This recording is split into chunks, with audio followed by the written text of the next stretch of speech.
साईं बाबा को दोबारा जेल में भेजा गया, क्योंकि बम्बई उच्च न्यायालय ने उनको रिहा कर दिया था।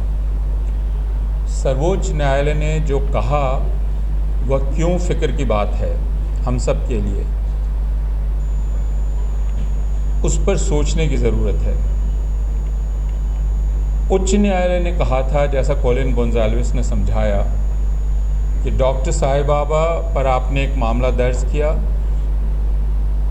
उनको एक ख़ास कानून के तहत आपने गिरफ़्तार किया था और आप उसके आगे उस कानून के तहत कार्रवाई करने वाले थे, unlawful activities prevention act. Colin ने यह बतलाया कि उसमें यह बात लिखी हुई है कि इसमें मामला आगे चलाने के पहले आपको सरकार की इजाज़त लेनी पड़ेगी, सैंक्शन लेना होगा, है ना। क्यों? क्योंकि ये बहुत सख्त कानून है। अनलॉफुल एक्टिविटीज़ प्रिवेंशन एक्ट के खिलाफ हम सब लोग हैं, हम सब उसको रद्द करने की मांग करते हैं। लेकिन वो रद्द ना भी हो, हम एक मिनट के लिए भारतीय राज्य की इस बात को मान लें कि आतंकवाद सामान्य अपराधों से बड़ा अपराध है। उससे निपटने के लिए हमें ख़ास कानून चाहिए, राज्य को ख़ास अधिकार चाहिए, हम मान लेते हैं। क्योंकि सचमुच आतंकवाद एक सामान्य चीज़ नहीं है। आतंकवाद में बहुत सारा षड्यंत्र और बहुत कुछ शामिल होता है। इसलिए जैसा उपेंद्र बख्शी कहते हैं कि उसमें संदेह का दायरा व्यापक हो जाता है। और संदेह का दायरा व्यापक होने के चलते सरकार को शक हो सकता है, आप भी हो सकते हैं उसमें, आप भी हो सकते हैं उसमें, और सरकार हो सकता है आप सबको पुलिस पकड़ने की कोशिश करे क्योंकि मामला सुलझ नहीं रहा है, कोई एक उसको इसका अधिकार है। लेकिन यह कानून इतना सख्त है, इसकी सज़ा इतनी सख्त है, इसलिए इस कानून में अगर आप किसी को गिरफ्तार करना चाहते हैं, उस पर मुकदमा चलाना चाहते हैं, तो उसके पहले इसकी जांच करना बहुत ज़रूरी है कि इसका पर्याप्त आधार है कि नहीं। उस जांच के बिना, जिसे सैंक्शन कहा जाता है, इजाज़त कहा जाता है, वह इजाज़त नहीं दी जा सकती। जांच में अगर आप संतुष्ट हो गए कि हाँ इसके पर्याप्त आधार है कि इनको गिरफ्तार किया जाए और उन पर मुकदमा चलाया जाए, तो आपको वो लिखना पड़ेगा क्यों।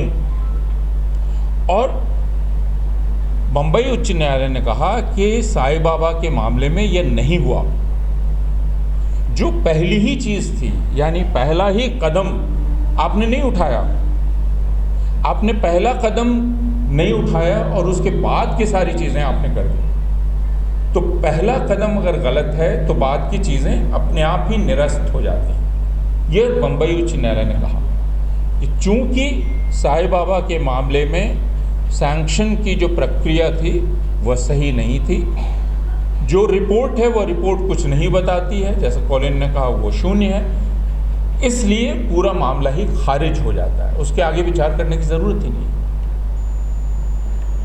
आखिरकार सारा संविधान और सारे कानून जिस एक सिद्धांत की बुनियाद पर बने हैं, टिके हुए हैं, वह सिद्धांत है हिंदुस्तान में व्यक्ति की स्वतंत्रता को सुरक्षित करना, उसको सुनिश्चित करना। यह प्राथमिक सिद्धांत है, प्राथमिक दायित्व है राज्य की सारी संस्थाओं का कि वह हर व्यक्ति की स्वतंत्रता को सुनिश्चित करेगी। अदालत का भी यही काम है, क्योंकि राज्य के पास बहुत अधिकार हैं, तो राज्य उन अधिकारों का दुरुपयोग भी कर सकता है, पुलिस भी कर सकती है। उस दुरुपयोग के बाद कौन उसको दुरुस्त करेगा, वह काम अदालत का है, क्योंकि व्यक्ति की स्वतंत्रता को सुनिश्चित करना ही है, यह संविधान का एक तरह से आदेश है, और उसी काम में सबको लगना है, और उसमें आखिरी चीज़ अदालत है। तो अदालत राज्य के द्वारा की गई गलतियों को दुरुस्त करती है। लेकिन साईं बाबा के मामले में ठीक उल्टा हुआ।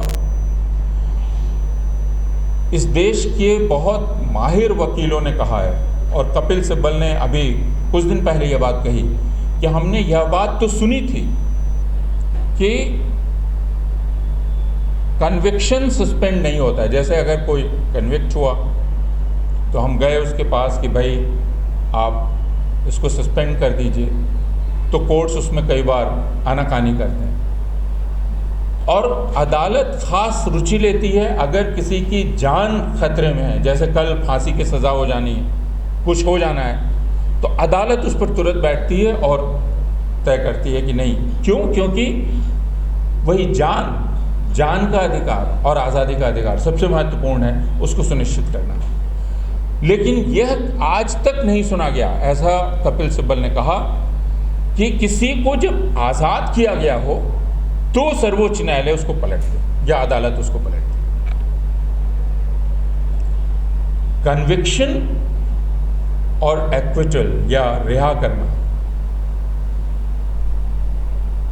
तो यहां सर्वोच्च न्यायालय क्या कह रहा है कि आप आज़ाद रहें, इसको हम बर्दाश्त नहीं कर सकते।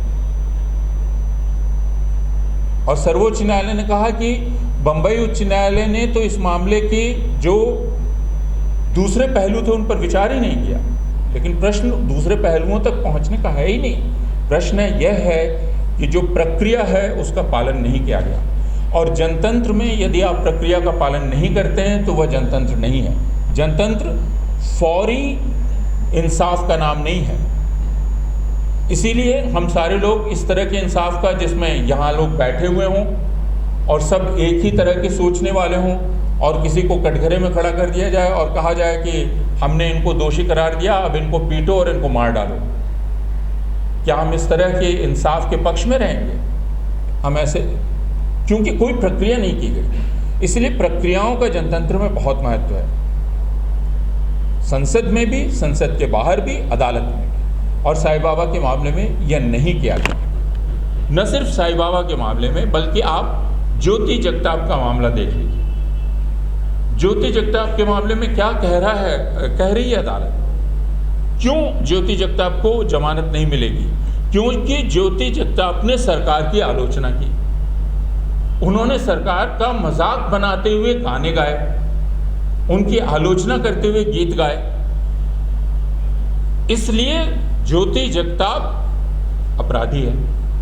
अब ये तो बहुत ही विचित्र बात है। इसका मतलब है कि अब हम इस जनतंत्र में कोई नुक्कड़ नाटक नहीं कर सकते, कोई भाषण नहीं दे सकते, हम सरकार की कोई आलोचना कर ही नहीं सकते। क्योंकि अगर हम सरकार की आलोचना करेंगे तो हमें कहा जाएगा कि देखिए, इन्होंने सरकार की आलोचना में इन शब्दों का इस्तेमाल किया, इसलिए अपराधी हैं, इनको सज़ा मिलनी चाहिए। कबीर कला मंच की ज्योति जगताप को इस तरह के गीत गाने के लिए और शब्दों का इस्तेमाल करने के लिए कहा जा रहा है कि वो आतंकवादी हैं और उनको रिहा नहीं करना चाहिए। उमर खालिद के मामले में बार बार कॉलिन ने क्रांतिकारी अभिवादन, क्रांतिकारी सलाम कह के आपको बतलाया कि दरअसल अदालत क्या कह रही है। अदालत का कहना है कि उमर खालिद ने अपने भाषण में इनकलाबी इस्तकबाल, यही थे ना लफ्ज़, इनकलाबी इस्तकबाल शब्द, जैसे उन्होंने कहा क्रांतिकारी सलाम, इस्तकबाल यानी स्वागत, और क्रांतिकारी सलाम, ये तो हम आप सब करते रहते हैं।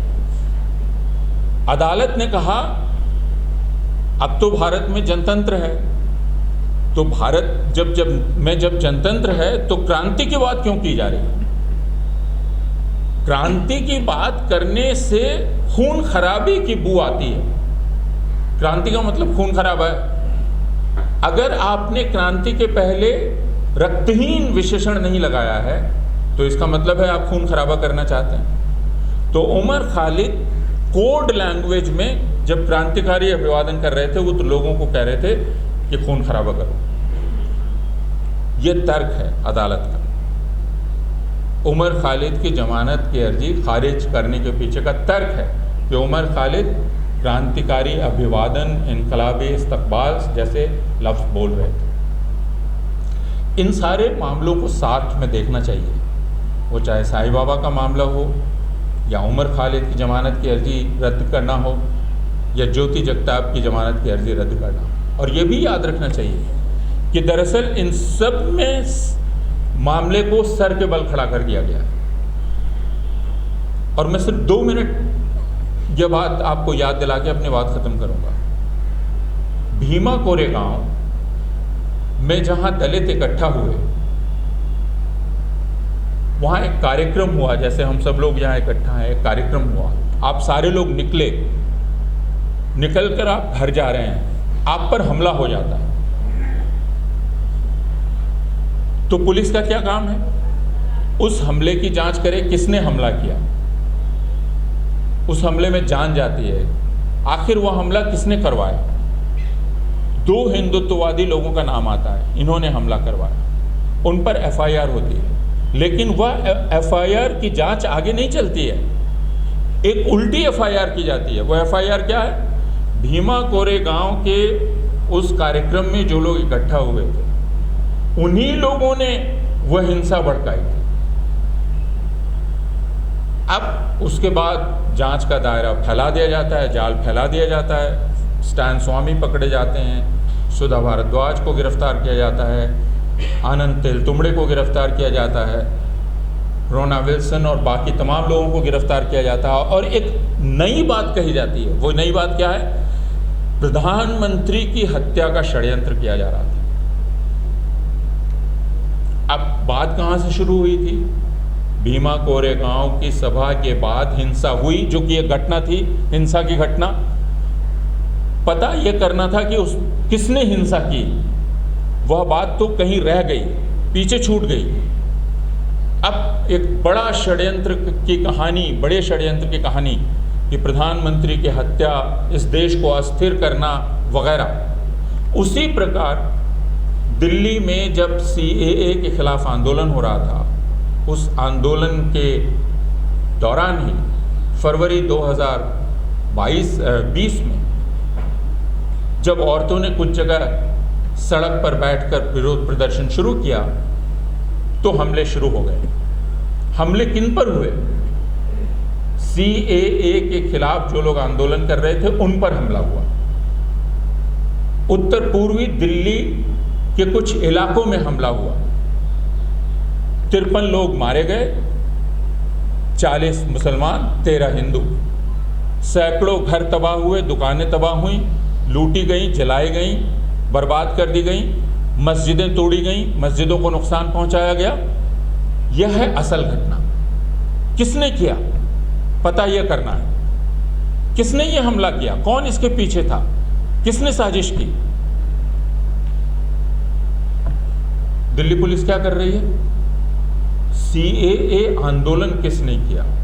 CAA आंदोलन में लोगों को इकट्ठा किसने किया? CAA आंदोलन में लोगों को उत्तेजित किसने किया? जो भीमा कोरेगांव में, वही दिल्ली हिंसा। हम एक ऐसी स्थिति में हैं, और कल और आज जो तथाकथित चिंतन शिविर भारत के गृह मंत्रियों, मुख्यमंत्रियों, अलग अलग राज्यों के, उनको मिलाकर किया गया, जिसमें कल भारत के गृह मंत्री ने एक भाषण दिया और आज प्रधानमंत्री ने भाषण दिया।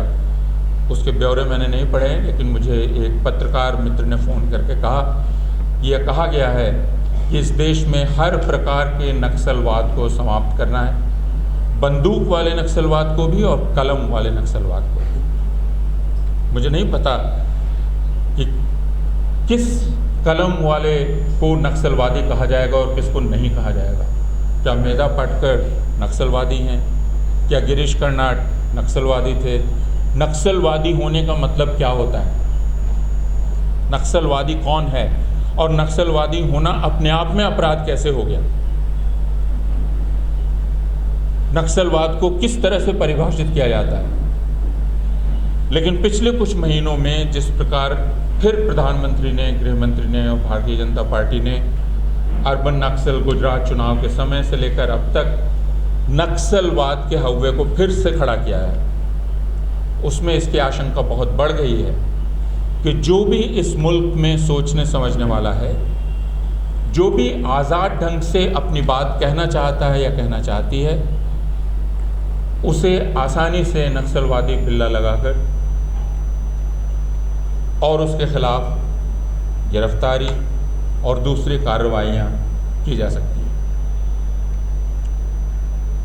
प्रश्न हमारा और आपका है कि हम इस बात के खिलाफ और यह सब कुछ जो हो रहा है यह क्यों भारत की जनता के विरुद्ध एक साजिश है, भारत की जनता की ज़ुबान काट लेने की एक साजिश है।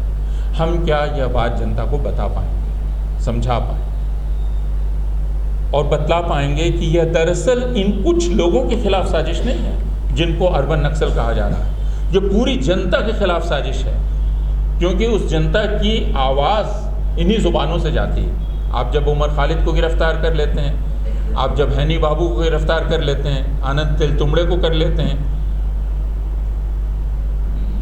या शर्जील इमाम को कर लेते हैं, या गुलफिशा को कर लेते हैं, तो आप जनता की ज़ुबान छीन लेते हैं। तो हमें और आपको, हमारे और आपके ऊपर दायित्व यह है कि हम जनता से यह बात कर सकें और उसे यह समझा सकें। यह दायित्व बहुत कठिन है, बहुत बड़ा है, लेकिन यह काम हम लोगों को करना है।